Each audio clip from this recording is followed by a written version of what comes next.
সকল প্রশংসা মহান আল্লাহ তাআলার জন্য। অসংখ্য অগণিত দরুদ এবং সালাম বর্ষিত হোক সর্বকালের সর্বশ্রেষ্ঠ সেই মহামানবের প্রতি, যিনি বিশ্ব মানবতাকে মুক্তির পথ দেখিয়ে গেছেন, যিনি বিশ্ব মানবতাকে হেদায়েত এবং সিরাতে মুস্তাকিমের পথ নির্দেশ করে গেছেন, যিনি নিঃস্বার্থভাবে কিয়ামত পর্যন্ত আগত বিশ্ব মানবতাকে কল্যাণের পথে আহ্বান করে গেছেন, যিনি পৃথিবীর ইতিহাসের সবচাইতে ঘৃণিত সব সংস্কৃতিকে মাটি চাপা দিয়ে তার উপর নির্মাণ করেছেন ইসলামের সুমহান আদর্শ, এবং সাহাবা ইকরামের মতো সেই যুগশ্রেষ্ঠ মহামানবদের সৃষ্টিতে যার ভূমিকা ছিল অনন্য, যিনি তাদেরকে নিজ হাতে গড়ে তুলেছেন, সালাত এবং সালাম বর্ষিত হোক সেই প্রিয় রাসূলের প্রতি, সেই প্রিয় হাবিবের প্রতি।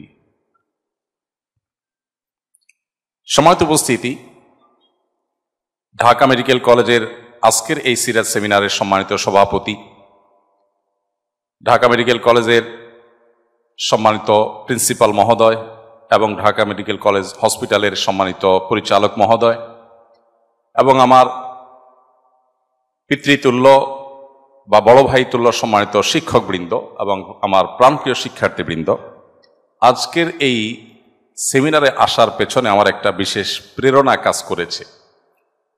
সাধারণত পাবলিক প্রোগ্রামগুলোতে যাওয়ার জন্য যখনই প্রস্তুতি নেই, এক ধরনের মেন্টাল স্ট্রেস যেমন থাকে, আর নানাবিধ ব্যস্ততার মধ্যে সময় বের করে আসাটা নানা কারণে কষ্ট হয়। কিন্তু আজ আমার সেই কষ্টটি সেভাবে হয়নি, বরং আজ আমার অনেক বেশি ভালো লাগা কাজ করেছে। তার অন্যতম প্রধান কারণ হলো, আজ এখানে এই অনুষ্ঠানে আমি জেনেছি যে আমি আসলে একজন আমার প্রিয় মানুষের সাথে সাক্ষাৎ হবে, আর তিনি হলেন আমাদের সকলের প্রিয় ডক্টর কামরুল ইহসান স্যার।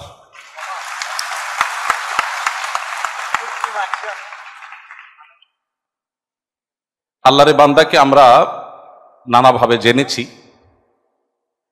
তিনি বিভিন্ন মানুষের, রোগীদের যেভাবে সেবা দিয়েছেন এবং নিজেকে যেভাবে উজাড় করেছেন, সামনে প্রশংসা করা যদি শরিয়াতে প্রশংসনীয় বিষয় হতো তাহলে আমি অনেক কথা বলতাম। শুধু এটুকু বলি, আল্লাহ রাব্বুল আলামিন তাকে সর্বোত্তম বিনিময় দান করুন। এবং সেই সাথে আমি শুরুতেই দোয়া করি রব্বে কারীমের কাছে, আমার সামনে উপবিষ্ট আমার ভবিষ্যৎ চিকিৎসক বৃন্দ যারা আছেন, আমাদের সেই ভবিষ্যৎ চিকিৎসক বৃন্দকে আল্লাহ রাব্বুল আলামিন আমাদের ডক্টর কামরুল ইসলাম স্যারের মতো তার আদর্শে অনুপ্রাণিত হয়ে এভাবে মানব সেবায় তাদেরকে অগ্রসর থাকার তৌফিক দান করুন। আপনারা যদি সবাই স্যারের মতো এরকম আন্তরিক হন, উদার হন, তাহলে আমাদের এই গরিব দেশের টাকা পয়সা আমাদের পার্শ্ববর্তী দেশে কিংবা ব্যাংককে আমাদের আর রেখে আসতে হবে না। আমি আশা করব যে আপনারা প্রত্যেকে আপনাদের সেই জায়গাতে যথেষ্ট সচেষ্ট থাকবেন, এবং এই বিষয়টা নিয়ে আমি মূলত কয়েকটি কথা আপনাদের সামনে আরজ করতে চাই। এই বিষয়টিকে সামনে রেখে শুরুতে আরেকটি ছোট্ট কারেকশন দেই, যেহেতু আমাদের ছোট ভাইয়েরা প্রোগ্রাম আয়োজন করেছেন, সেজন্য অনুষ্ঠানের সবকিছুই সুন্দর। দুটি জিনিস নিয়ে আমার ছোট্ট করে আপত্তি আছে। তার একটি হলো, কোনো আলোচক উপস্থিত হলে কোনো বক্তব্য চলাকালীন সময় তাকবীর ধ্বনি দেওয়া, তাকে ওয়েলকাম করা, এই জিনিসটা খুবই আপত্তিকর একটি কাজ। একজন গুরুত্বপূর্ণ ব্যক্তিত্ব বক্তব্য রাখছেন, তাও আবার আমার প্রিয় মানুষ, এর মধ্যে যখন আমাকে অভ্যর্থনা জানানো হচ্ছে স্যারের বক্তব্যে ডিস্টার্ব করে, জিনিসটা আমার কাছে খারাপ লেগেছে। আমি সেজন্য উপস্থিত ভাইদেরকে নিষেধ করেছি। আর আপনাদের কাছে শেয়ার করার উদ্দেশ্য হলো, আমাদের দেশে রাজনৈতিক সভাগুলোতে সাধারণত এই জাতীয় কালচার অনেক বেশি হয়। দুঃখজনক হলেও সত্য, ওয়াজ মাহফিলগুলোতেও আজকাল এই কালচার খুব বেশি চর্চা হয়, যেটা একেবারেই অনুচিত একটি কাজ। এবং আমাকে মানুষ এই অপছন্দনীয় কাজে আমাকে মানুষ ব্যবহার করে দেখে আমার অনেক বেশি গিল্টি ফিল হয়। সেজন্য কথাটি আমি একটু পরিষ্কার করে বললাম। কেউ মনে করতে পারেন যে আমি খুশি হই, আমি খুব কষ্ট পাই, সেই জিনিসটাকে আমি একটু ক্লিয়ার করলাম। আর আরেকটি বিষয় হলো, আমার নাম ঘোষণার আগে যে পরিমাণ পামপট্টি দেওয়া হলো, এটা আরেকটা দৃষ্টিকটু এবং ইসলামী শরিয়ার দৃষ্টিকোণ থেকে একটি অপছন্দনীয় কাজ। কারোর যদি প্রশংসা করতে হয়, তার আসার আগে আপনি কেন করেননি? আপনি আমার আসার আগে 30 মিনিট ধরে আমার প্রশংসা করতেন, আমি শুনে খুশি হতাম। কিন্তু আমাকে বসিয়ে রেখে প্রশংসা করা, এটা ইসলামী শরিয়ার দৃষ্টিকোণ থেকে অনুচিত একটি কাজ। এটাও দুঃখজনক হলেও সত্য, আমাদের পলিটিক্যাল যে গ্যাদারিং গুলো হয়ে থাকে সেগুলোর কালচার। রাজনৈতিক নেতাদেরকে বসিয়ে, আমাদের বিভিন্ন স্তরের রাজনৈতিক নেতাদেরকে বসিয়ে পামপট্টিমূলক বক্তব্য না দিলে ওরা অনেকে নাখোশ হন। কিন্তু এই কালচারটা কখনো ভালো কালচার না। ইসলাম আমাদেরকে বলে কারো প্রশংসা করতে হবে তার পেছনে, আর তার কোনো সমালোচনা করার প্রয়োজন হলে সেটা করতে হবে সামনে। আমিও আপনাদেরকে আপনাদের দেয়া পামপট্টির বিপরীতে কিছু পামপট্টি দিতে পারতাম, সেটা না দিয়ে আমি এ দুটি কারেকশন দিয়েছি। কারণ আমার ছোট ভাই তুল্য শিক্ষার্থী আপনারা যারা আয়োজন করেছেন, আমি আপনাদের প্রতি সম্পূর্ণ শ্রদ্ধা রেখে বললাম যে আপনারা এই বিষয়গুলো সামনের দিকে খেয়াল করবেন। আমরা একজন মুসলিম হিসাবে আমাদের প্রতিটি বিষয়কে কোরআন এবং সুন্নাহর ছাঁচে ফেলে আমাদের করা উচিত। আমাদের প্রিয় নবী সাল্লাল্লাহু আলাইহি ওয়াসাল্লাম বলেছেন, উহসুত তুরাবা আলা আফওয়াহিল মাদ্দাহিন, সামনে যারা প্রশংসা করে তাদের মুখে মাটি নিক্ষেপ করো। আমি আপনাদের মুখে মাটি নিক্ষেপ করতে চাইনি, দুঃখিত, আপনারা ভুল বুঝবেন না। আর এখানে মাটি নাইও, চাইলেও নিক্ষেপ করার কোনো সুযোগ নাই। আমি শুধুমাত্র প্রিয় নবী সাল্লাল্লাহু আলাইহি ওয়াসাল্লামের এই হাদিসটি শোনালাম যে আমাদের সমাজ আজকাল সামনে প্রশংসা করতে, যদিও আমাদের বিষয়টা সেরকম না, জাস্ট প্রসঙ্গত আসলো তাই বললাম, সামনে খুব বেশি প্রশংসা আর পেছনে দুর্নাম, এটাতে আমরা খুব বেশি অভ্যস্ত। আর আল্লাহ রাব্বুল আলামিন আমাদেরকে বলেছেন আমরা যেন সামনে মানুষের দোষের কথা যদি বলার থাকে, তাহলে সেটা লোকচক্ষুতে বা সবার সামনে নয়, কোনো মানুষকে সুন্দর করে আমরা তার দোষের কথাটি বলা, আর তার প্রশংসার কিছু থাকলে তার পেছনে বলা। তাতে কি হবে? সামনে প্রশংসা করলে লোকটি অহংকারী হবে না, তার ভিতরে অহমিকা আসবে না। মানুষ তো দিন শেষে, আমরা অনেকে বলি না আমাকে কোনো প্রশংসা করে লাভ নাই, কোনো পামপট্টি দিয়ে লাভ নাই, আমি রেলগাড়ির চাকা। এই সমস্ত কথা যতই আমরা বলি না কেন, দিন শেষে আমরা মানুষ, প্রশংসায় আমরা প্রভাবিত হই। এই জন্য বিষয়গুলো আমাদের খেয়াল করা দরকার। আর পেছনে প্রশংসা করার ব্যাপারে ইসলাম উৎসাহিত করে, কারণ আপনি যখন কারোর পেছনে প্রশংসা করবেন তখন লোকটা সম্পর্কে উপস্থিত লোকেরা সুধারণা পোষণ করবে, তারা তার প্রতি ভালোবাসা অনুভব করবে, যাতে সামাজিক সম্প্রীতি তৈরি হবে। তো এই জন্য ইসলাম এটাকে অ্যাপ্রিসিয়েট করে। আমি দুঃখিত, আপনাদের ছোট্ট দুটি কারেকশন আপনাদের সামনে নিয়ে আসলাম। আমি আশা করি আপনারা এটাকে অন্যভাবে দেখবেন না এবং ক্ষমাসুন্দর দৃষ্টিতে দেখবেন আমার এই স্পর্ধাকে। ধন্যবাদ। আমি মূল বক্তব্যে প্রবেশ করছি এবং খুব অল্প সময় কথা বলে আমি ইনশাআল্লাহ প্রশ্নোত্তরে চলে যাব। যাই হোক, আমরা যে বিষয়ে কথা বলতে চাচ্ছি আমি সে বিষয়ে প্রবেশ করছি। সময়ত ভাইরা আমার, আল্লাহ সুবহানাহু ওয়া তাআলা কোরআনে হাকিমে ইরশাদ করেছেন, ওয়া আওহাইনা ইলাইহিম ফি'লাল খায়রাত ওয়া ইকামিস সালাহ ওয়া ইতাইজ যাকাহ ওয়া কানু লানা আবিদিন। অর্থাৎ আল্লাহ বলছেন যে নূহ আলাইহিস সালাতু ওয়াস সালাম এবং তারপরে আরো বিভিন্ন নবী রাসূলগণ যারা পৃথিবীতে এসেছেন, তাদের সবার প্রতি আল্লাহ রাব্বুল আলামিনের কমন কিছু নির্দেশ ছিল, যেগুলো শুধুমাত্র আমাদের প্রিয় নবী সাল্লাল্লাহু আলাইহি ওয়াসাল্লামের জন্যই প্রযোজ্য ছিল না। আমাদের প্রাণাধিক প্রিয় রাসূল সাল্লাল্লাহু আলাইহি সাল্লামের পাশাপাশি তার আগে যারা নবী রাসূল হিসাবে পৃথিবীতে এসেছেন, তাদের সবার প্রতি আল্লাহ রাব্বুল আলামিনের কমন নির্দেশ ছিল সবাই যেন কল্যাণমূলক কাজে নিজেদেরকে নিয়োজিত করেন, মানুষের সেবায়, মানুষের কল্যাণে নিজেদেরকে যেন তারা সবসময় নিবেদিত রাখেন। এরপরে আল্লাহ বলেছেন ওয়া ইকামিস সালাহ, পাশাপাশি যেন তারা সালাত কায়েম করেন, যাকাত আদায় করেন।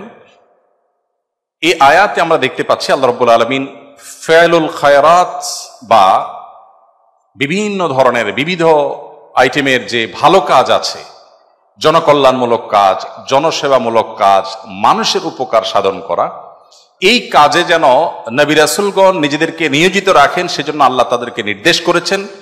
এরপরে অবশ্য নামাজের কথা বলেছেন দ্বিতীয় পর্যায়ে এসে, তারপরে বলেছেন যাকাতের কথা। এই আয়াত পরিষ্কারভাবে আমাদেরকে ধারণা দেয়, আমরা যদি আল্লাহর প্রিয় বান্দা হতে চাই, আমরা যদি ভালো মুসলিম হতে চাই, তাহলে আমাদেরকে মানব দরদী হতে হবে, মানুষের কল্যাণে নিজেকে নিবেদিত করতে হবে। আল্লাহ রাব্বুল আলামিন কোরআনে কারীমে বলেছেন, কুনতুম খায়রা উম্মাতিন উখরিজাত লিন-নাস, তোমরা পৃথিবীর ইতিহাসের সবচেয়ে শ্রেষ্ঠ জাতি, শ্রেষ্ঠ উম্মত হিসাবে আল্লাহর কাছে বিবেচিত হয়েছ, কারণ উখরিজাত লিন্নাস, তোমাদেরকে সৃষ্টি করা হয়েছে, তোমাদেরকে পাঠানো হয়েছে মানুষের কল্যাণে। তোমরা বেঁচে থাকো নিজের জন্য না, মানুষের জন্য, অন্যের উপকার করবার জন্য তোমাকে সুযোগ দেয়া হয়েছে, অবারিত সুযোগ, যেটা পূর্বের অনেক জাতি, অনেক গোষ্ঠী, অনেক উম্মত, অনেক সম্প্রদায়কে দেয়া হয়নি। এই একটি আয়াতও আমাদের শ্রেষ্ঠত্বের কারণ কিন্তু বর্ণনা করে দিয়েছে। আমাদের প্রিয় নবী সাল্লাল্লাহু আলাইহি সাল্লাম তিনি বলেছেন, মান ইসতাতাআ আন ইয়ানফা আখাহু ফালইয়ানফা, কেউ যদি কারোর উপকার করবার কোনো সুযোগ পায়, কোনো স্কোপ পায় কারো উপকার করবার, সে যেন সে স্কোপটি হাতছাড়া না করে, সে যেন কারোর উপকার করেই ছাড়ে। প্রিয় নবী সাল্লাল্লাহু আলাইহি সাল্লামকে জিজ্ঞাসা করা হয়েছে, সুইলা রাসূলুল্লাহ সাল্লাল্লাহু আলাইহি ওয়াসাল্লাম আইয়ুন নাস আহাব্বু ইলাল্লাহ, আল্লাহর কাছে কোন মানুষ সবচেয়ে বেশি প্রিয়, আল্লাহ সবচেয়ে ভালোবাসেন কাকে? নবী করিম সাল্লাল্লাহু আলাইহি সাল্লাম বলেছেন, আহাব্বুন নাস ইলাল্লাহি আনফাহুম লিন-নাস, আল্লাহর কাছে সবচেয়ে প্রিয় মানুষ সেই সকল মানুষ যারা সবচেয়ে বেশি মানুষের উপকারে আসে, সবচেয়ে বেশি মানুষ উপকার যারা করে তারা আল্লাহর কাছে সবচেয়ে বেশি প্রিয়। প্রিয় ভাইরা আমার, কোরআনে হাকিমে আল্লাহ রাব্বুল আলামিন বলেছেন, ইন্নাল্লাহা ইউহিব্বুল মুহসিনিন, আল্লাহ রাব্বুল আলামিন অন্যের প্রতি ইহসান এবং অনুগ্রহ যারা করে সে মানুষগুলোকে আল্লাহ রাব্বুল আলামিন ভালোবাসেন। একটি হাদিস আপনারা আমি বোধ করি সবাই শুনেছেন, সেটি হলো অনেক পূর্বেকার, কত শত কত হাজার বছর আগের ঘটনা, সেটা আল্লাহ ভালো জানেন। নবী সাল্লাল্লাহু আলাইহি সাল্লাম বলেছেন যে অনেক পূর্বেকার একজন ব্যভিচারিণী নারী, যিনি সারা জীবন পাপের মধ্যে ডুবে ছিলেন, পঙ্কিলতার মধ্যে ছিলেন, অপবিত্র জীবন যাপন করেছেন, একটি পিপাসার্ত কুকুরকে নিজের ওড়না ছেড়ে কুয়া থেকে পানি তুলে সেই ওড়না চিবিয়ে পানি পান করিয়েছেন। জাস্ট এই একটি কাজ আল্লাহ সুবহানাহু ওয়া তাআলাকে এত বেশি সন্তুষ্ট করে দিয়েছে যে আল্লাহ সুবহানাহু ওয়া তাআলা তার জীবনের সমস্ত পাপ, সব অন্যায়গুলোকে ক্ষমা করে দিয়ে আল্লাহ সুবহানাহু ওয়া তাআলা তাকে জান্নাতে দেওয়ার সিদ্ধান্ত গ্রহণ করেছেন। আবার একই সাথে এর বিপরীতে যে হাদিসটি রয়েছে সেটিও আপনারা জানেন, উভয় হাদিস বিশুদ্ধ সূত্রে প্রমাণিত এবং বর্ণিত, যে একজন নারী তিনি অত্যন্ত আবেদা ছিলেন, জায়নামাজ থেকে একটুও সরতেন না, সবসময় আল্লাহ বিল্লাহ করতেন, জিকির আজকার করতেন। তার নামাজ এবং ইবাদতে ডিস্টার্ব করে একটা বিড়াল, সেই বিড়ালকে তিনি বেঁধে রেখেছেন, খাবার দেননি। আল্লাহ তাআলার কাছে এই কাজটি খুব খারাপ লেগেছে। আল্লাহ রাব্বুল আলামিন তাকে তার সমস্ত ইবাদত ক্যান্সেল করে দিয়ে, সবগুলোকে আল্লাহ রাব্বুল আলামিন বাতিল করে দিয়ে তাকে জাহান্নামের ফয়সালা করেছেন। প্রিয় ভাই সকল,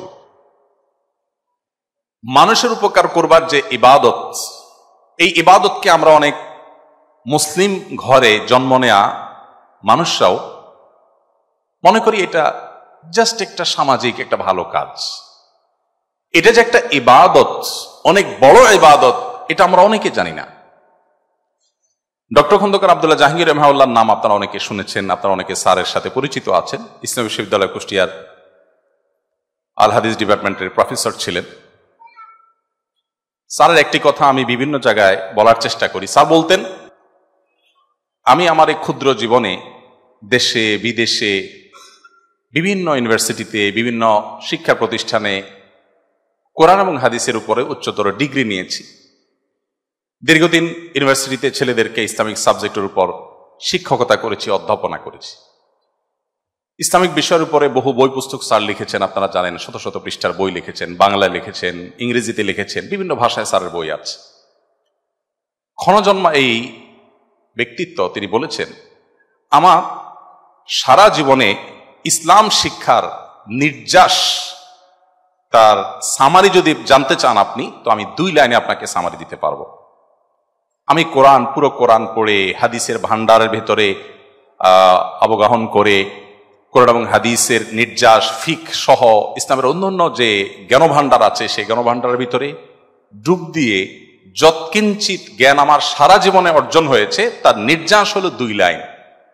নাম্বার 1, ইমানের পর, ইমানকে সহি এবং বিশুদ্ধ করবার পর, আকীদাকে কলুষমুক্ত ভুল ভ্রান্তিমুক্ত করবার পর মেইন মৌলিক যে ফরজ ইবাদতগুলো আছে, 5 ওয়াক্ত নামাজ, যাকাত, হজ ইত্যাদি, এই মেইন ফরজ ইবাদতগুলোর পর আল্লাহকে সন্তুষ্ট করার সবচেয়ে কার্যকর এবং সবচেয়ে সংক্ষিপ্ত পথ হলো মানুষ উপকার করা।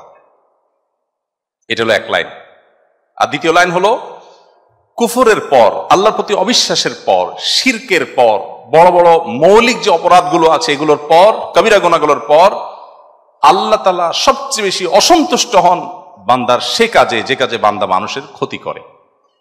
স্যারের এই নির্যাস আমি যে কয়েকটি হাদিস আপনাদের সামনে পেশ করেছি, সে হাদিস এবং কোরআন কারীমের আয়াতগুলো সামনে রাখলে আমাদের কাছে যেটি পরিষ্কার হয় তা হলো মানুষের উপকার করার এই ইবাদত,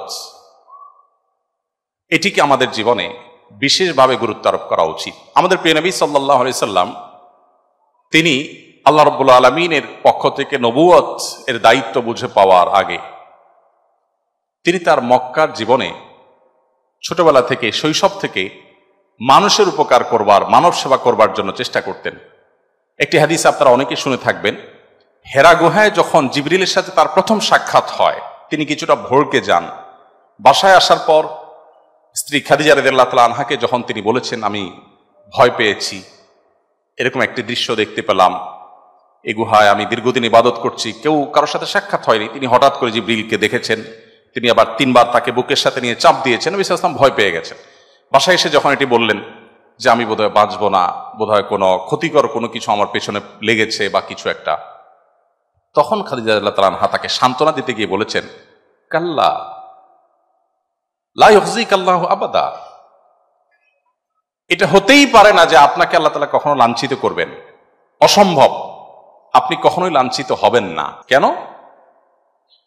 ইন্নাকা তাহমিলুল কাল, কারণ আপনি কেউ কোনো বোঝা বহন করতে কষ্ট হতে দেখলে আপনি তার বোঝাটা টেনে বহন করে দেন। ওয়া তুঈনু আলা নওয়াইবিল হক, কেউ যদি জুলুমের শিকার হয় আপনি তাকে জুলুম থেকে মুক্ত করেন, কারণ অধিকার আদায়ের প্রশ্ন থাকলে আপনি সেটি আদায় করে দেন। আপনি মেহমানকে মেহমানদারি করেন, এক কথায় আপনি পরোপকার করেন। অনেকগুলো পয়েন্ট বলেছেন, কিছুটা আকপাছ হয়ে গেছে হয়তোবা। তো খাদিজা রাদিয়াল্লাহু তাআলা আনহা তিনি এই কথাগুলো বলেন নবী সাল্লাল্লাহু আলাইহি ওয়াসাল্লামকে বলছিলেন যে আল্লাহ আপনাকে কখনো লাঞ্ছিত করবেন না, কারণ যে ব্যক্তি এতটা পরোপকারে নিজেকে মগ্ন করে, নিয়োজিত রাখে, ব্যস্ত করে রাখে, আল্লাহ তাআলা তাকে চূড়ান্তভাবে অপদস্থ করতে পারেন না, এটা হতে পারে না। খাদিজা রাদিয়াল্লাহু তাআলা আনহার সেই কথা চরম সত্য হয়েছে।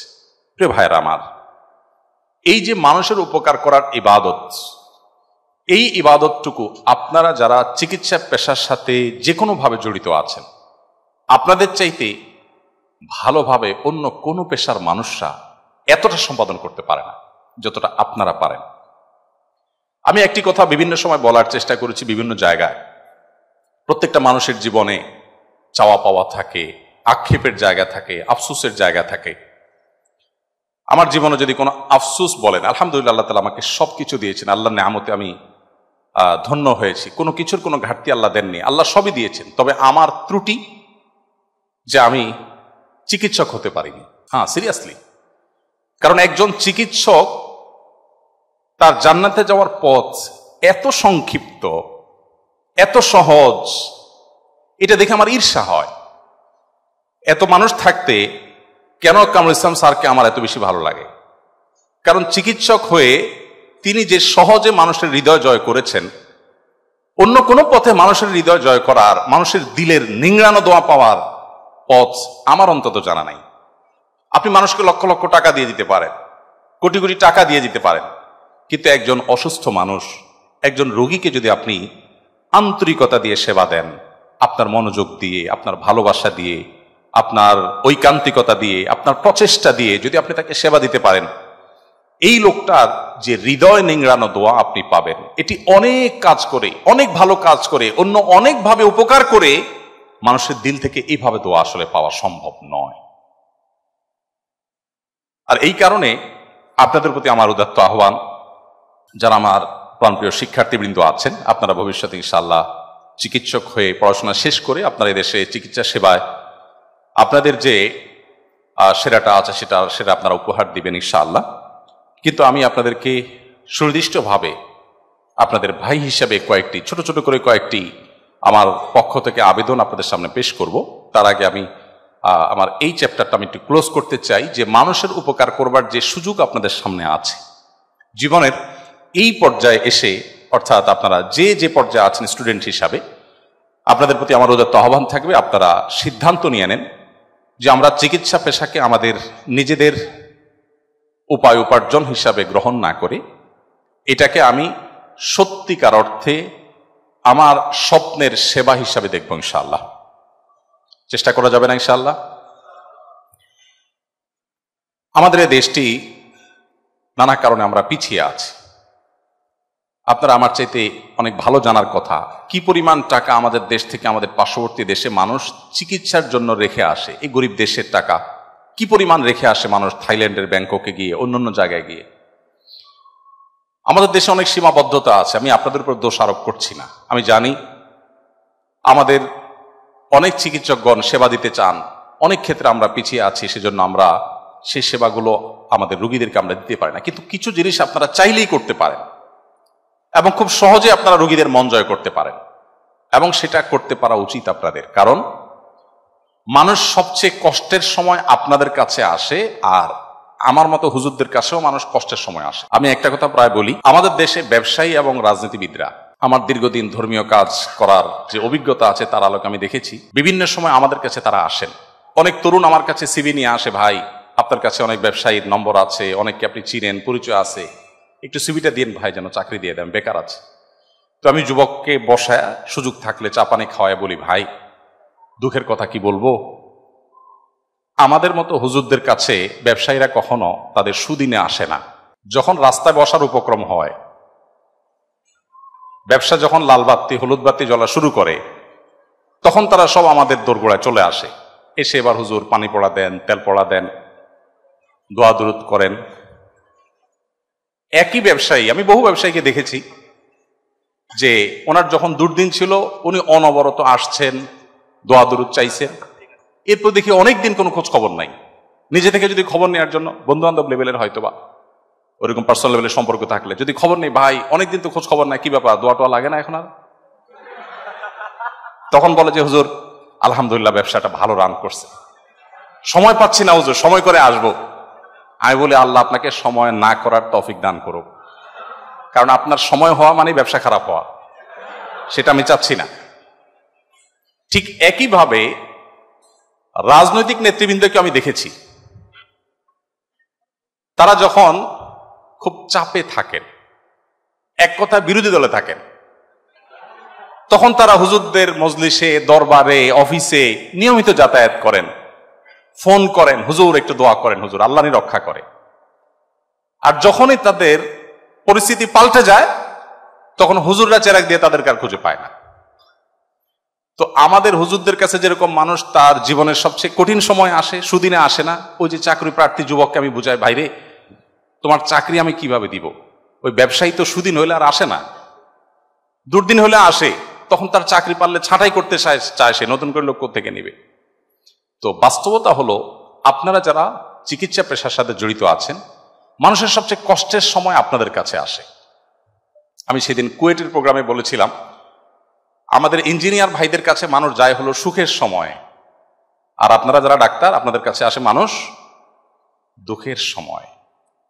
এই সময়টাতে আপনারা যদি একটু চেষ্টা করেন, একটু যদি আপনাদের সদিচ্ছা থাকে, তাহলে সেক্ষেত্রে মানুষের হৃদয়ের জগৎ জয় করা অনেক সহজ, অনেক সহজ। আমার এক বন্ধু আছেন এই ঢাকা মেডিকেল কলেজের, নাম আর বললাম না কারণ একটা দোষের কথা বলতে যাচ্ছি, এবং আমার খুব ঘনিষ্ঠ বন্ধু মানুষ। তিনি আমাকে বলছিলেন একবার, ভাই আমাদের কাছে কোনো পেশেন্ট আসলে পেশেন্টের লোকজন, আত্মীয় স্বজন যারা থাকে, তাদেরকে শুরুতে এমনভাবে অ্যাসেসমেন্ট করার পর ব্রিফ করি যে মানসিকভাবে রোগীর সাথে আসা লোকজন ধরেই নেয় যে এই লোক তো আর বাঁচার কোনো উপায় নেই, বাঁচলে তো আল্লাহর রহমত। তো আমি বললাম এইভাবে বলার কারণ কি ভাই? একটা মানুষকে আশা দেওয়া যায় না, আল্লাহ ভরসা ঠিক হয়ে যাবে বলা যায় না, কেন এরকম ভড়কায় দেন? তো যেহেতু আমার খুব ঘনিষ্ঠ বন্ধু মানুষ, ফ্রিলি উনি বলছিলেন যে ভাই আসলে আমার দেশে মানুষ রোগী যদি ভালো হয়ে যায় তো বলবে আল্লাহ ভালো করছে, আর যদি রোগী মারা যায় বলবে ডাক্তার বেটা সমস্যা করছে। এই যে মানুষের মধ্যে একটা খারাপ স্বভাব আছে যে কিছু হলেই, রোডে অ্যাক্সিডেন্ট হলেই চোখ বন্ধ করে ড্রাইভারের দোষ, আর রোগীর কোনো অসুবিধা হলে চোখ বন্ধ করে ডাক্তারের দোষ। ডাক্তারদের দোষ থাকে না তা আমি বলছি না, কিন্তু চোখ বন্ধ করে দোষ দেওয়ার একটা প্রবণতা আমাদের দেশে মানুষের মধ্যে আছে। তো এই জায়গা থেকে উনি বলছিলেন যে যাতে দোষ দিতে না পারে এই জন্য আগে ভাগে বলে দিই ভাই আপনার রোগীর অবস্থা খুবই খারাপ, আর একটু আগে আনলে হয়তো চেষ্টা করা যাইতো, আপনি এখন যে পর্যায়ে আনছেন তাতে ভাই বাঁচার সম্ভাবনা তো একেবারেই আপনি নার মধ্যে ধরে রাখতে পারেন, বাকি আপনারা দোয়া দরুদ পড়তে থাকেন, আমরা চেষ্টা করি। বলে এরপরে রোগী যদি বেঁচে যায় তখন পেশেন্টের সাথে আসা লোকজন তাদের অ্যাটেন্ডেন্সদের খুশির কোনো শেষ নাই, মাশাআল্লাহ ডাক্তার সাহেব ভালো হয়ে গেছে, আলহামদুলিল্লাহ আমার রোগী। আর যদি আল্লাহ না করুক মারা যায়, প্রেশার থাকে না ভাই, আমি তো আগেই বলছিলাম। তো আমি ওনার এই পলিসি শুনে বললাম যে বাহ, এটা বাঁচার জন্য খুব দারুণ পলিসি, কিন্তু আমি যদি এটাকে ইসলামী শরিয়াত ছাঁচে, কোরআন হাদিসের ছাঁচে ফেলে দেখি, তাহলে আমি দেখি কাজটি ভালো কাজ না। আপনি অবশ্যই কোনো শঙ্কা থাকলে সেটা আপনি পেশেন্টের লোকজনকে বলবেন, কিন্তু আল্লাহ নবী সাল্লাল্লাহু সাল্লাম আমাদেরকে একটা দোয়া শিক্ষা দিয়েছেন। আপনারা আপনাদের পেশেন্টদের কাছে যখনই যাবেন বা পেশেন্টদেরকে যখনই দেখবেন, আমি আশা করবো আপনারা দোয়াটা করবেন, খুব ছোট্ট একটা দোয়া। নবী করিম সাল্লাল্লাহু সাল্লাম কোনো রোগীকে দেখলে তাকে বলতেন লা বাসা তাহুরুন ইনশাআল্লাহ, আমরা বাংলায় বলতে পারি আমাদের মতো করে, অর্থাৎ ভয়ের কোনো কারণ নেই, ইনশাআল্লাহ সুস্থ হয়ে যাবেন। এখানে নবী সাল্লাল্লাহু আলাইহি ওয়াসাল্লাম অন্য একটা শব্দ ব্যবহার করেছেন, তাহুর মানে হল পবিত্র হয়ে যাবে। এটা নিয়ে অনেক দীর্ঘ আলাপ আছে, আমি সেদিকে যাব না। যে রোগ অসুস্থতা এগুলোতে যদি মানুষ ধৈর্য ধারণ করতে পারে, সবর করতে পারে, আল্লাহ রাব্বুল আলামিন তার গুনাহগুলো মাফ করেন, সে পরিচ্ছন্ন হয়ে যায়, পবিত্র হয়ে যায়। আমাদের স্যার আমার আগে পবিত্রতা নিয়ে কথা বলছিলেন। তো পবিত্র হওয়ার একটা উপায়, যদি বিপদ আপদ মানুষ সবর করে, ধৈর্য ধারণ করে, তার গুনাহগুলোকে মাফ। ইমানদারের জীবনের সবকিছুরই বড় অদ্ভুত, তার জীবনে আসলে হারামার কিছু নেই, হাতির মতো মারলেও মরলেও লাখ, বাঁচলেও লাখ। ইমানদার তিনি যদি কোনো বিপদের মুখোমুখি হন, তিনি সবর করেন, ফাকানা খায়রাল্লাহ, সবরের বিনিময় আল্লাহ তাকে জান্নাত দেন, রিওয়ার্ড দেন, পুরস্কার দেন। আর যদি তার জীবনে সুখ আসে, তিনি আল্লাহকে শুকরিয়া জানান, তখন তার মাধ্যমে তিনি বিনিময় লাভ করেন। অর্থাৎ ইমানদারের হারাবার কিছু নেই। এখন একজন পেশেন্ট যখন আসে, আপনি তাকে একটু সান্ত্বনা দেন যে ইনশাআল্লাহ সুস্থ হয়ে যাবেন, মন খারাপ করার কিছু নেই, তাহলে তিনি সুস্থ হন বা না হন, এই যে মানসিক শক্তি বৃদ্ধিতে আপনি সহায়ক ভূমিকা রাখলেন, এর কারণে আপনার আমল নামাতে আল্লাহ তাআলা একটা নেকি এবং সওয়াব দিয়ে দিবেন। কিয়ামতের ময়দানে তখন এই সওয়াব দেখে আপনি সারপ্রাইজড হয়ে যাবেন যে এত পরিমাণ সওয়াব কোত্থেকে এলো। ওই যে প্রত্যেক পেশেন্টকে বলেছেন, সওয়াবের নিয়ত করে বলেছেন, আল্লাহ তাআলা সেটা দিয়েছেন। আমি আমার একটা গল্প বিভিন্ন জায়গায়, এর আগে একাধিক জায়গায় শেয়ার করেছি, আদ্দিন মেডিকেল কলেজে একটা প্রোগ্রামে বলেছিলাম, আরো কোথাও হয়তো বলেছি। আমার একটা ছোট্ট অপারেশন হয়েছে একবার। তো সৃষ্টিগতভাবে অনেকেরই অনেক উইকনেস আছে। আমার একটা দুর্বলতা হলো, আমি একটু এই ডাক্তারদের কাটা ছেড়ে এগুলোর পর খুব ভীতু প্রকৃতির মানুষ। তো আমার ওই ছোট্ট অপারেশনটার জন্য আমার যিনি চিকিৎসক ছিলেন, আমি ওনাকে বললাম যে ভাই মেহেরবানি করে কোনো আপনার যারা স্যার ছিলেন, এই ডিপার্টমেন্টের হেড ছিলেন, এককালে চেয়ারম্যান ছিলেন, এরকম কেউ থাকলে একটু রাখা যায় না? তো বলে ঠিক আছে ভাই, সে ব্যবস্থা করব। আবার ওই যে আমার যে বন্ধু ছিলেন ঢাকা মেডিকেল কলেজে, তিনিও ছিলেন। আর এখানে আছেন আমাদের ডাক্তার নুরুল্লাহ ভাই ইবনে সিনা, উনি চিটাগাং মেডিকেল কলেজের স্টুডেন্ট সম্ভবত। নুরুল্লাহ ভাই অ্যানেস্থেসিয়া ডাক্তার, উনি অ্যানেস্থেসিয়াতে 2 জন ছিল, উনি ছিলেন, আরেকজন ছিলেন, আর অন্য ডাক্তার ছিলেন 3 জন, মোট 5 জন। অপারেশনটা হলো একটা ফোড়ার মতো ছোটখাটো বিষয়। ডাক্তার হলেন 5 জন। আমার ডিমান্ড ছিল, পেশেন্টের ডিমান্ড, ভাই আপনি রাখেন, কারণ আমি ওই যে ভীতু প্রকৃতির। অপারেশনের পরে যখন পোস্ট অপারেটিভ রুমে আমাকে নেওয়া হলো, আমার তো জান যায় যায় ভাব। আমি চিন্তা করছি আল্লাহ বেঁচে আছি এখনো, আলহামদুলিল্লাহ, কারণ আমার জীবনের আগে অপারেশন থিয়েটারে ঢুকি নাই, ওইটা প্রথম। হয়তো প্রথমবার সবার একটু ভয় বেশি লাগে কিনা যায় না, যাই হোক। এখন পোস্ট অপারেটিভ রুমে আমাকে যখন রাখা হয়েছে, আমার ফ্যামিলি ক্যাবিনে অপেক্ষা করছে, এদিকে আমি চিন্তা করছি আল্লাহ, অনেকে শুনেছি যে পোস্ট অপারেটিভ রুম থেকেই মারা যায়, না জানি কখন মালাকুল মউত আসে। আমি কালিমা টালিমা পড়ছি, খুব প্রস্তুতি নিচ্ছি। আসলে ছোট অপারেশনটা হয়েও গেছে, বাট আমি চিন্তা করছি যে না জানি কি হয়, খুব ভয় পাচ্ছি। এর মধ্যে পর্দা টানানো, পর্দার অপর প্রান্ত থেকে যেহেতু অনবরত ডাক্তাররা আসছেন, অনেকেই আসছেন দেখতে, তখন একজন নার্স অন্য নার্সকে জিজ্ঞাসা করেছেন, তিনি ডিউটিতে নতুন এসেছেন তখন সকালবেলা, এসে বলছেন যে ওনার কি হয়েছে যে এত ডাক্তার এত লোকজন যাচ্ছে, কি অপারেশন হলো? তখন আমি আর ওটা বললাম না অপারেশনটা কিসের, তো বললো যে এই অপারেশনটা হয়েছে, খুব ছোট্ট একটা অপারেশন।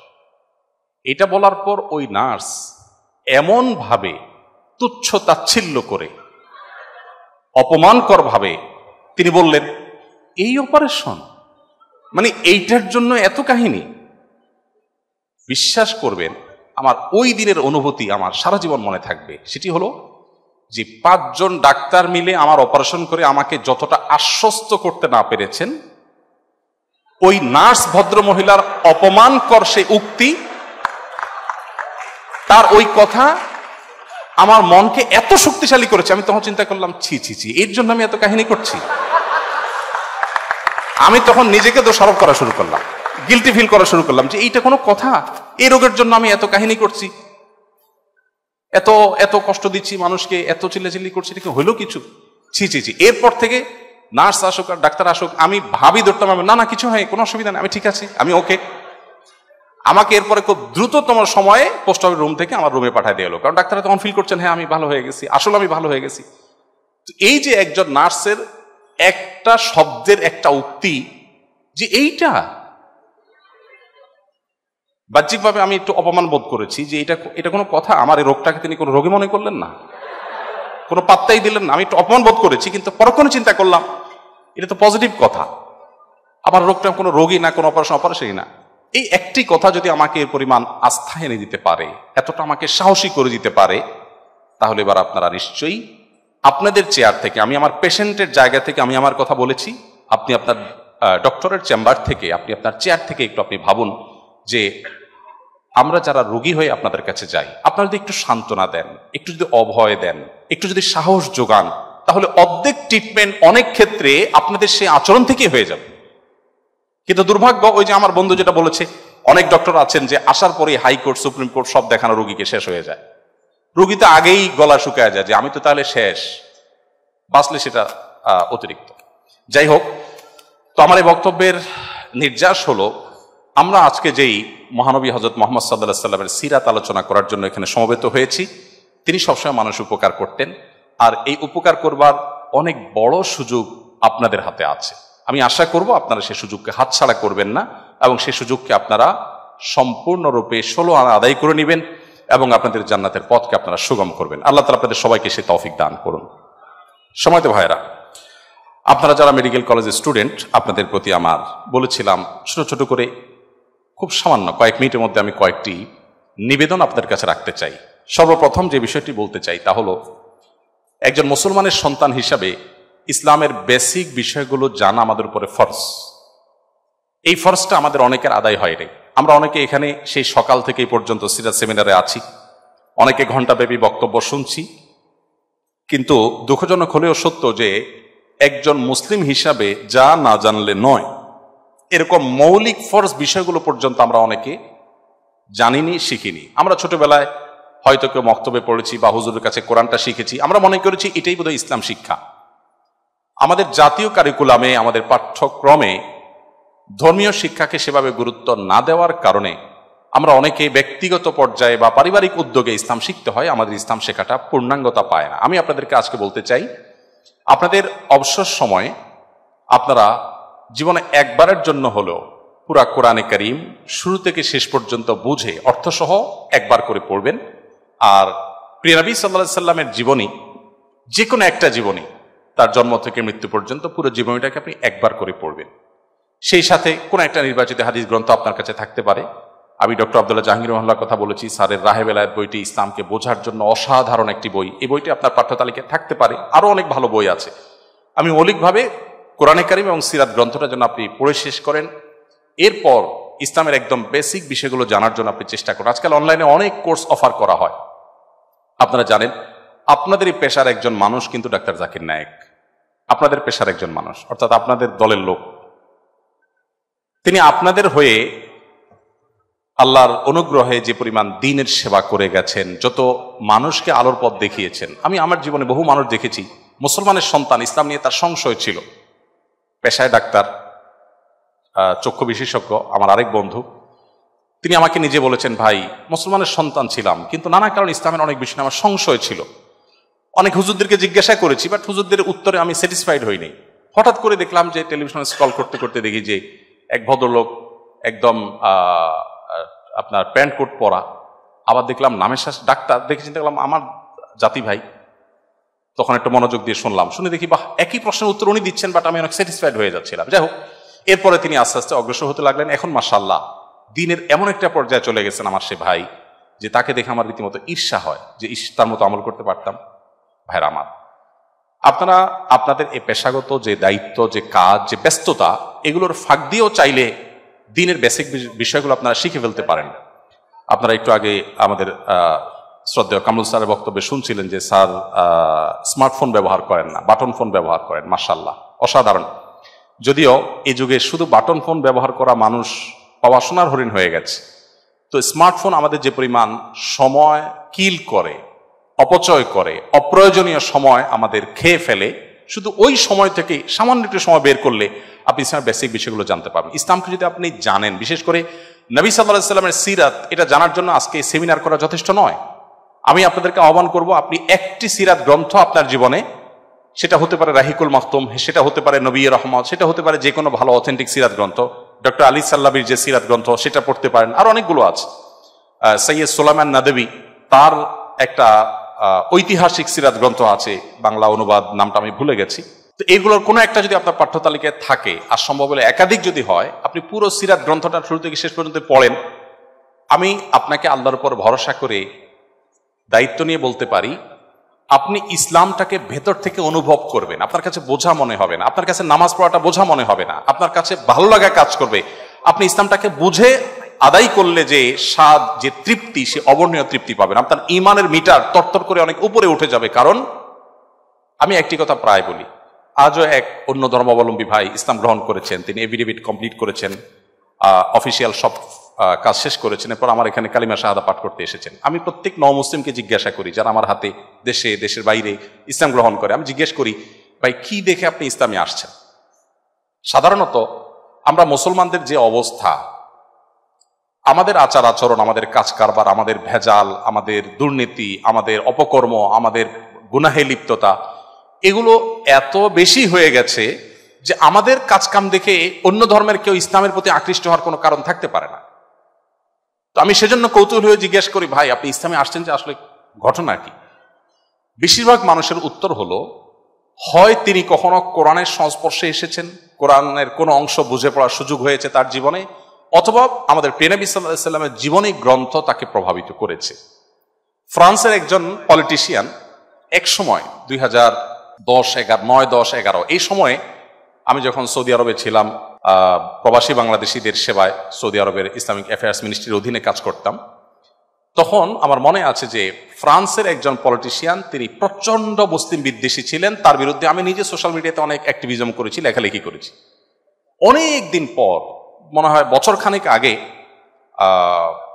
নৌবাহিনীর একজন সাবেক কর্মকর্তা আমাদের অফিসে এসেছেন, আমার সাথে ভালো পরিচয় আছে। তিনি প্রসঙ্গত বলছিলেন, ভাই এই ভিডিওটা দেখেন তো। আমি দেখেছি ওই ভদ্রলোক, তার ফেসটা আমার মনে আছে, সেই ভদ্রলোক দেখি লেকচার দিচ্ছে ইসলামের ব্যাপারে, এবং বলছেন যে কেউ যদি ইসলামের ব্যাপারে ভেতর থেকে স্যাটিসফাইড হতে চায়, এই যে জন্মসূত্রে মুসলমান হয়ে ইসলামকে সেভাবে ফিল করে না, জাস্ট বাবা মা মুসলমান, সে মুসলমান হয়েছে, সে যদি সত্যিকারের মুসলমান হতে চায়, যে ইসলামটা সে প্রতি মুহূর্তে পরিতৃপ্তির সাথে অনুভব করবে, সে যদি সেই ইসলাম চায়, তো সে মাস্ট প্রফেট মুহাম্মদ সাল্লাল্লাহু আলাইহি সাল্লামকে তাকে জানতে হবে।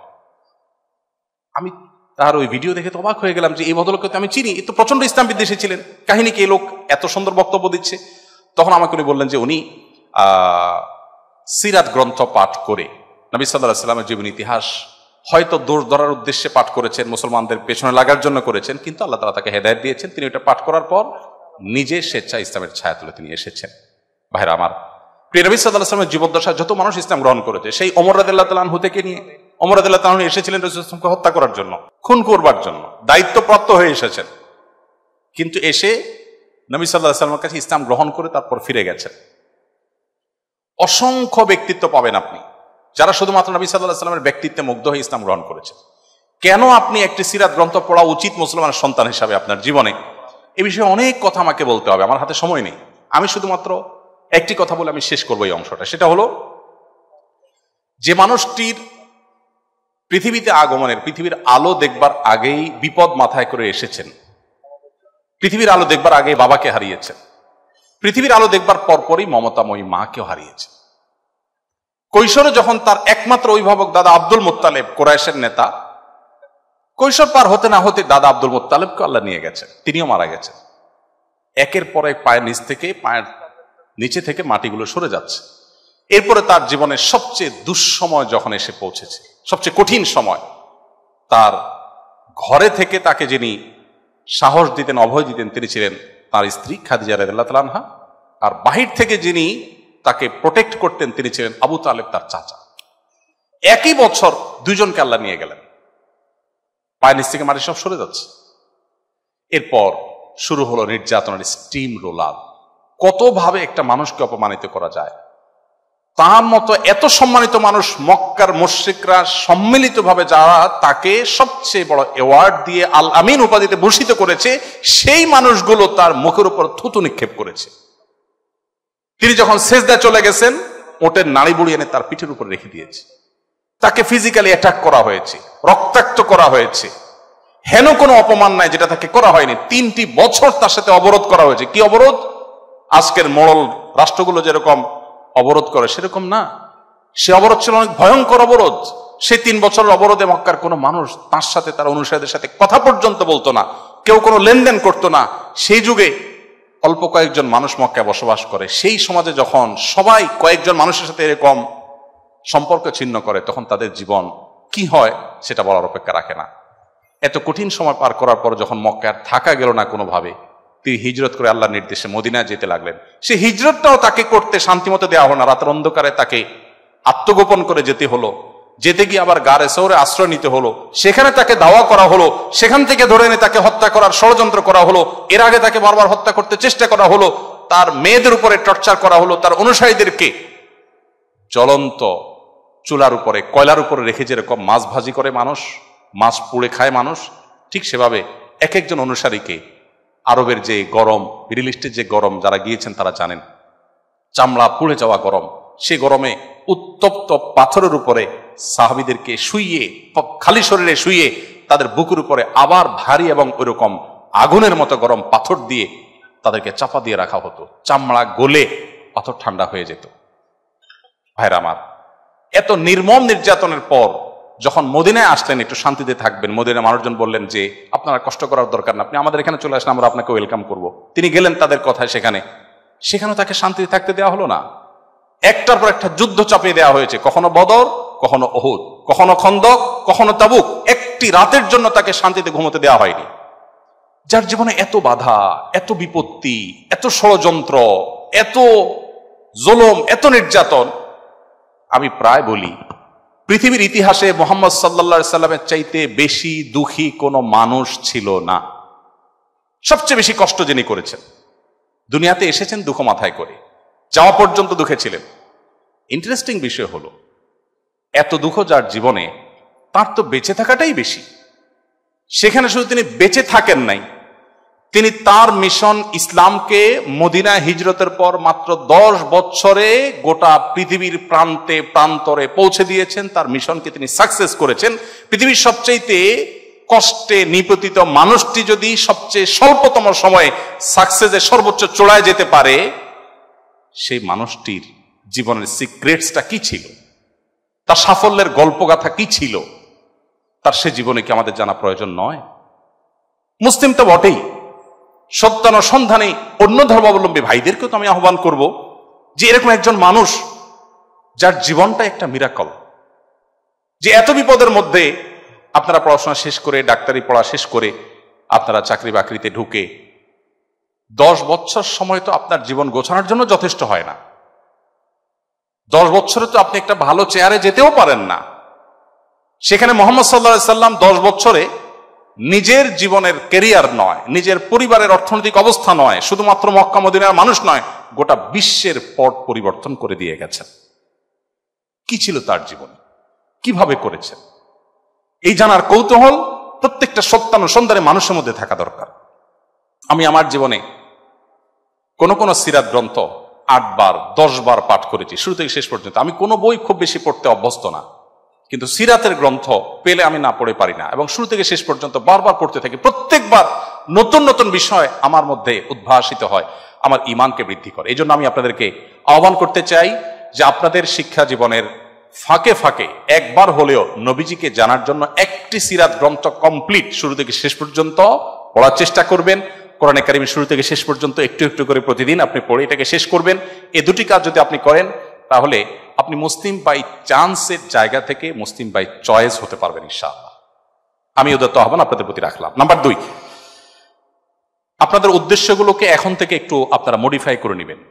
অর্থাৎ আপনি আপনার এই পেশাটাকে আপনার নিজের কিংবা পরিবারের অর্থনৈতিক উন্নতির মাধ্যম হিসাবে বিবেচনা না করে মানুষের সেবা করে আল্লাহকে সন্তুষ্ট করার সবচেয়ে চূড়ান্ত যে সুযোগ আছে সেই সুযোগ হিসাবে আপনি নেবেন। আপনি এটাকে ধরেই নেবেন, আমি ইবাদত করার উদ্দেশ্যে ডাক্তার হচ্ছি, আমি চিকিৎসক হচ্ছি, যে আমার পেশেন্টকে উপকার করে আমি আল্লাহর কাছ থেকে রিওয়ার্ড আশা করব। তাহলে আপনার চাকুরি, আপনার পেশেন্টকে দেখে আপনি ফি নেওয়া, এই সবগুলোর পাশাপাশি আপনার নিয়তটা যদি হয় যে আমি আল্লাহকে সন্তুষ্ট করতে চাই, আল্লাহর কাছে রিওয়ার্ড আশা করি, তাহলে এই নিয়তের কারণে শুধুমাত্র আপনার পুরো জীবনটাই নেকামলে পরিপূর্ণ হয়ে যাবে।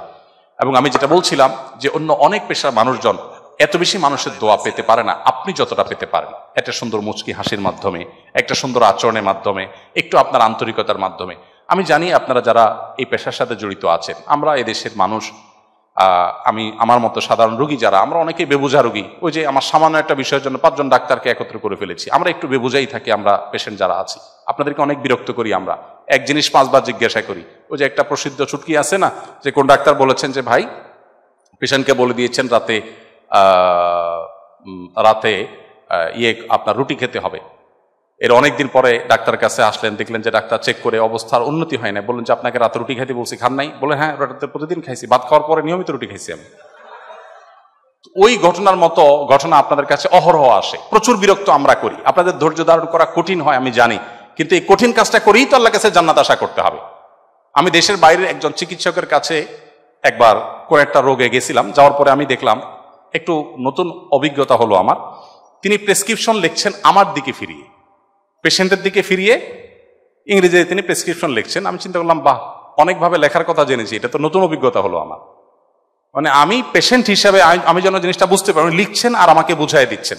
লেখার পরও বুঝাই দিতে পারতেন, বাট তিনি এটা চেষ্টা করছেন। এবং তার যে কসরতটা আমার খুব ভালো লাগে কাজ করলো, যে আমি তার পেশেন্ট হিসাবে আমার বোঝার সুবিধার্থে আমাকে দেখিয়ে দেখিয়ে তিনি লিখছেন উল্টা দিক থেকে। নিশ্চয়ই এটা আত্মস্থ করতে তার অনেক কষ্ট করতে হয়েছে, কিন্তু তিনি সেই কাজটা করেছেন। তো আমরা যদি চাই আমাদের পেশেন্টদের যে তাদের অধৈর্য, তাদের অনেক আচরণ যেটা আপনাদেরকে কষ্ট দেয় ডাক্তার হিসাবে, আমি জানি আপনাদের বিরক্তির কারণ হয়, একই কথা বারবার জিজ্ঞেস করে, কিন্তু ওই যে স্যার যে কথাটা বলেছেন, ওই জায়গায় যদি আপনি নিজেকে কল্পনা করেন, আপনি যদি পেশেন্ট হতেন, তাহলে সেক্ষেত্রে হয়তো তার মতো না হলেও আপনি অনেক বেশি ব্যাকুল থাকতেন, পেরেশান থাকতেন, অস্থির থাকতেন। আপনি বারবার জিজ্ঞাসা করতেন, ভয় থাকে ডাক্তার সাহেব ঠিক বলেছেন তো, আবার জিজ্ঞাসা করে যে ভুল বলেন নাই তো। তো এই জায়গাগুলোতে আপনাদের ধৈর্যের পরাকাষ্ঠা প্রদর্শন করতে হবে। আমি আপনাদেরকে অনুরোধ করব যে আপনারা পেশেন্ট যখন আসবে একটু মুচকি হাসি দিয়ে তাদের সাথে কথা বলবেন, এবং নিয়ত রাখবেন যে আমি এটা ইবাদত করছি, এটা আমার পেশাগত দায়িত্ব পালন করছি না। তাহলে সেক্ষেত্রে আপনার দ্বারা রোগী যেমন উপকৃত হবে, আপনার এই কাজটা ইবাদত হবে। নাম্বার 3, তাহলে দ্বিতীয়ত বলেছিলাম হলো নিয়তকে চেঞ্জ করা, যে আমি এটা আমার নিজের ভাগ্য পরিবর্তন বলি যেটাকে আমরা, আমার অর্থনৈতিক উন্নয়ন, এটার জন্য আমি পড়াশোনা করছি না, আমি পড়াশোনা করছি আমি এর মাধ্যমে মানুষকে সেবা দেব। নাম্বার 3, রোগীদের যখন দেখবেন তখন আপনারা সর্বোচ্চ কেয়ার করার চেষ্টা করবেন। দেখেন আমাদের নবী সাল্লাল্লাহু আলাইহি ওয়াসাল্লাম একটা আখলাক ছিল, আমরা যাকে নিয়ে আলোচনা করছি তার একটা উন্নত চরিত্র ছিল। তিনি যখন কারোর দিকে কথা বলতেন, কারোর সাথে কথা বলতেন, তখন তার দিকে পরিপূর্ণ ফিরে কথা বলতেন। যে আমি যখন স্যারের সাথে কথা বলছি তখন তার দিকে ফুল মুখ করে কথা বলতেন। তিনি এভাবে ঘাড় ফিরিয়ে কারোর দিকে কথা বলতেন। আমাদের দেশে তো এটা তো একটা ট্র্যাডিশন হয়ে গেছে, মানুষ যখন বড় চেয়ারে চলে যায়, আল্লাহ যখন একটা পর্যায়ে নিয়ে যায়, তখন আশেপাশে মানুষের সাথে এইভাবে ফিরে কথা বলাটাকে তার জন্য অপমান মনে করে, ঘাড় অর্ধেক ঘুরিয়ে কথা বলেন, এটা অহংকারী মানুষের আলামত। প্রিয় নবী সাল্লাল্লাহু আলাইহি ওয়াসাল্লাম কখনো সেটা করতেন না। আমাদের প্রিয় নবী সাল্লাল্লাহু আলাইহি ওয়াসাল্লামের এই আখলাকটা যদি আপনাদের মধ্যে ধারণ করতে পারেন, পেশেন্টের সাথে যখন কথা বলবেন আন্তরিকতা দিয়ে। অনেক ডাক্তার প্রেসক্রিপশন লেখেন, রোগী ঢোকার পরপরই প্রেসক্রিপশন লেখা শুরু হয়ে যায়। আপনি হয়তো রোগীর নাম লিখছেন, এইজ লিখছেন, রোগী কিন্তু এসব বুঝবে না। রোগী চিন্তা করবে, হায় হায় ডাক্তার সাহেব আমি ঢোকার আগে লেখা শুরু করে দিল। আপনার প্রতি তার অবক্তিটা সেখান থেকে শুরু হয়ে যাবে। আপনি যদি সেখান থেকে একটু সিরিয়াসনেসের সাথে, আন্তরিকতার সাথে তার কথা শুনেন, মনোযোগ দিয়ে শুনেন। আমার মা এবং খালা দুজনই গত পরশুদিন এক ডাক্তারের কাছে গেলেন এক জায়গায়। তো আসার পর আমি তাদেরকে নিয়ে বসলাম যে তারা কি বলছেন, কি বললেন ডাক্তার সাহেব। তারা বললেন, খুব খুশি বাবা, ডাক্তার সাহেব অনেক মনোযোগ দিয়ে কথা শুনছেন। ডাক্তাররা আপনারা শুধু রোগীদের কথা শুনলে রোগীরা অর্ধেক খুশি। আমাদের ওয়াজ শুনে মানুষ এত খুশি হয় না। আপনাদের কথা শুনলে মানুষ যতটা তৃপ্তি অনুভব করে। কিন্তু আপনারা অনেকে আছেন, আমি সবাইকে ব্লেম করবো না, অনেকে আছেন কথা শুনতে রাজি না। হ্যাঁ ভাই বুঝছি তো, এক কথা এতবার বলতেছেন কেন, আপনি বসেন আমি লিখতেছি। তো আপনারা আচরণ করে চিন্তা করেন, না ডাক্তার সাহেবের মেজাজ খারাপ আছে, আজকে বাসায় কিছু হয়েছে, আল্লাহ জানে কোন মেডিসিন দিয়ে দেয়, আমার কপালে দুর্গতি আছে কিনা। পেশেন্টের ওই যে অভক্তি শুরু হয়ে যায়, এরপরে ওষুধ খেলে তার আসলে তার ওই ভক্তি নাই, যার কারণে তার রোগ অনেক সময় সারে না। এই জন্য আমি আপনাদেরকে বলবো, প্লিজ আপনারা যখন রোগীদেরকে সেবা দিবেন সর্বোচ্চ মনোযোগ দিবেন। সর্বোচ্চ মনোযোগ দিয়ে কথা বলা সুন্নাহ। আপনি যখন কারোর সাথে কথা বলবেন পূর্ণ মনোযোগ দিয়ে কথা বলাটা সুন্নাহ। সো আপনি যতটুকু বলেন, অল্প বলেন, আমি বলছি না যে আপনি আধা ঘন্টা 1 ঘন্টা করে প্রত্যেক রোগীকে দেন, যতটুকু দেন ততটুকু পরিপূর্ণ মনোযোগের সাথে দেন, ধৈর্য ধারণ করে শুনেন। অনেক ডাক্তার আমাদের দেশে আছেন, তাদের এই উদাহরণ আমাদের কাছে আছে, তারা চমৎকার আচরণ করেন রোগীদের সাথে। আমি আশা করবো আপনারা সেটা করবেন। নাম্বার 4, আপনারা যথাসম্ভব মেডিকেল ফিকহের উপর অনেক কোর্স আছে অনলাইনে। আমি এটার উপর অনেক দীর্ঘ আলোচনা করতে পারতাম, সময় আমাদের হাতে নাই, অবশ্য সবকিছু আমার জানাও নাই। মেডিকেল ফিকহের উপরে যে কোর্সগুলো আছে অনলাইনে, এগুলোর উপর আপনারা ছোট্ট করে কোনো কোর্স করে নেবেন। কারণ আপনারা আপনাদের এই পেশাগত দায়িত্ব পালন করতে গিয়ে শরিয়ার অনেক মাসআলার মুখোমুখি হন, যেগুলো আধুনিক বিষয় আশয় হওয়ার কারণে গতানুগতিক অনেক সাধারণ মাসলা মাসালে বই পুস্তকে পাবেন না। পৃথিবীর ইতিহাসে যত মনীষী গত হয়েছেন প্রত্যেকে যার যার পেশার সংশ্লিষ্ট বিষয়গুলো তারা রপ্ত করে আল্লাহ তাআলার প্রিয় বান্দা এবং ভালো মুসলিম হয়েছে। আমি আশা করব আপনারা মেডিকেল রিলেটেড ফিক বা মাসাইল বিষয়গুলোকে আলাদা করে আপনারা শিখবেন। আপনারা যদি চান তাহলে আজকে যেরকম সিরাজ সেমিনার হয়েছে, মেডিকেল ফিকের উপর একটা সেমিনার হতে পারে, এর জন্য এক্সপার্ট যারা তারা আসবেন। তখন আপনারা যদি চান সেরকম হতে পারে, এত বড় আসর না হলো, ছোট্ট করে হলো, সেটা হতে পারে। তাহলে সেক্ষেত্রে অনেক জিনিস কিন্তু আপনাদের জানার আছে, যেগুলোর সাথে হালাল হারামের সম্পর্ক আছে।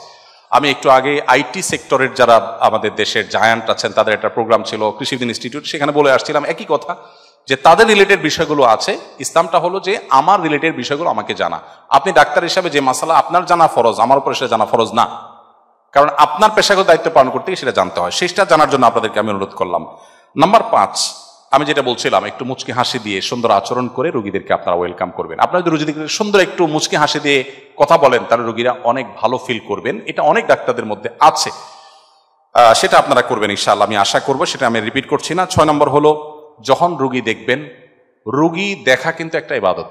আপনারা অনেকে জানেন, নবী করিম সাল্লাল্লাহু আলাইহি ওয়াসাল্লাম বলেছেন, একজন মুসলমানের অন্য মুসলমানের কাছে 6টা পাওনা আছে, অধিকার আছে। এই 6টা পাওনার ভিতরে একটা হলো, কোনো মুসলমান যখন অসুস্থ হবে তখন তাকে শুশ্রূষা দিতে হবে।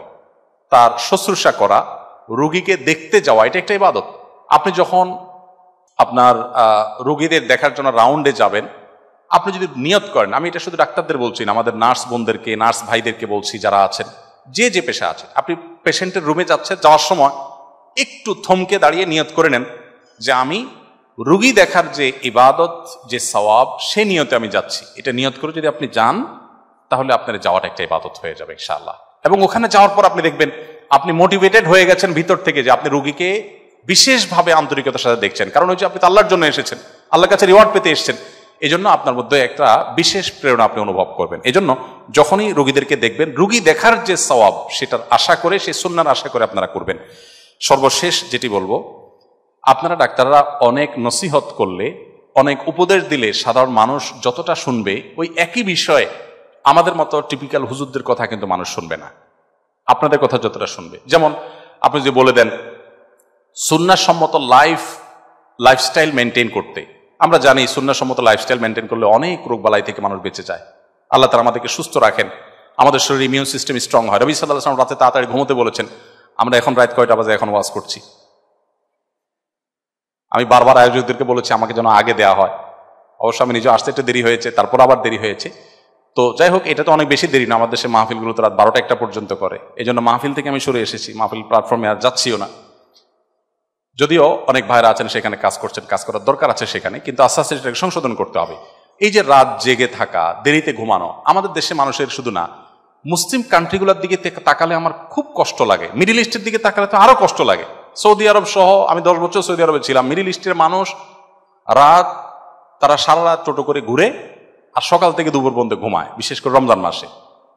মার্কেট ঘুরবে আর দিনভর ঘুমাবে, আর অন্য সময় রাত 12টা-1টা পর্যন্ত অহেতুক ঘুরবে। আর আমাদের দেশেও 10টা-11টা পর্যন্ত মানুষ জেগে থাকে। আর যারা আপনারা বাইরে গেছেন, আপনারা অনেকে জানেন যে পৃথিবীর উন্নত দেশগুলো, সেটা আমেরিকা বলেন, সেটা ইউরোপ বলেন, সেটা জাপান বা পূর্বের এই উন্নত দেশগুলো বলেন, সবাই সন্ধ্যার পর শুয়ে যায়।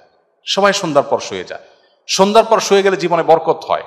আমাদের জীবনে কেন বরকত নেই? আমরা মুসলমানরা কেন পিছিয়ে আছি? এর যদি 100টা কারণ থাকে, তার একটা কারণ হলো নবী সাল্লাল্লাহু আলাইহি সাল্লামের সুন্নাহ লাইফস্টাইল আমরা মেনটেন করি। আমরা সকালে ঘুমাই, নবীজি দোয়া করেছেন আল্লাহুম্মা বারিক লি উম্মতি ফি বুকুরিহা, আল্লাহ আমার উম্মতের জন্য সকালের সময়টাতে বরকত দান করেন। আমরা সকালে ঘুমাই থাকি, আর বিদেশিরা সকালে কাজে চলে যায়। সকালে তা ঘুমাবেন না, আপনি পেট একদম গলা পর্যন্ত পুড়িয়ে খাবেন না, খাবার সময় সুন্নাহ মেনটেন করে চলবেন। দেখেন নবী সাল্লাল্লাহু আলাইহি সাল্লাম বলেছেন, তোমরা পেটের 1 ভাগকে খাদ্য, আরেক ভাগকে পানীয় দিয়ে পূর্ণ করো, আরেক ভাগকে খালি রাখো। এখন এই যে পানীয় দিয়ে পূর্ণ করতে বলা হয়েছে, আপনারা আমাদেরকে, ডাক্তাররা আপনারা আমাদেরকে বলেন আমরা যেন শশা খাই, আমরা যেন আপনার টমেটো খাই, আমরা যেন এমন সালাদ খাই যেগুলো পানির কাজ দিবে মূলত। দেখেন নবী সাল্লাল্লাহু আলাইহি সাল্লাম কিন্তু সেই 1450 বছর আগে বলে গেছেন যে খাদ্যের পাশাপাশি পানীয় যেন আমাদের খাদ্য তালিকায় পরিমাণ মতো থাকে। তো নবী সাল্লাল্লাহু আলাইহি সাল্লাম কম খাওয়ার পরামর্শ দিয়েছেন, রোজা রাখার পরামর্শ দিয়েছেন, মাসে 3টা করে রোজা। এখন আপনারা ডাক্তাররা আমাদেরকে বলছেন ওয়াটার ফাস্টিং করো, হ্যাঁ কম কম খাও, বেশি খাওয়া যাবে না। এখন আমরা আগে হাদিসের কথা শুনেই আমল করতাম, এখন আর হাদিসের কথা শুনে আমল করার প্রেরণার প্রয়োজন হয় না। এখন ডাক্তারদের ভয়ে মানুষ খাওয়া ছেড়ে দিচ্ছে, আপনাদের মাসালার কারণে, আপনাদের ফতোয়ার কারণে আমরা খাওয়া ছেড়ে দিচ্ছি। তো আপনারা যদি সুন্নাহটাকে রিলেট করে ট্রিটমেন্ট করেন, তখন রোগীর 2 দিক থেকে উপকার হয়ে যাবে ইনশাআল্লাহ।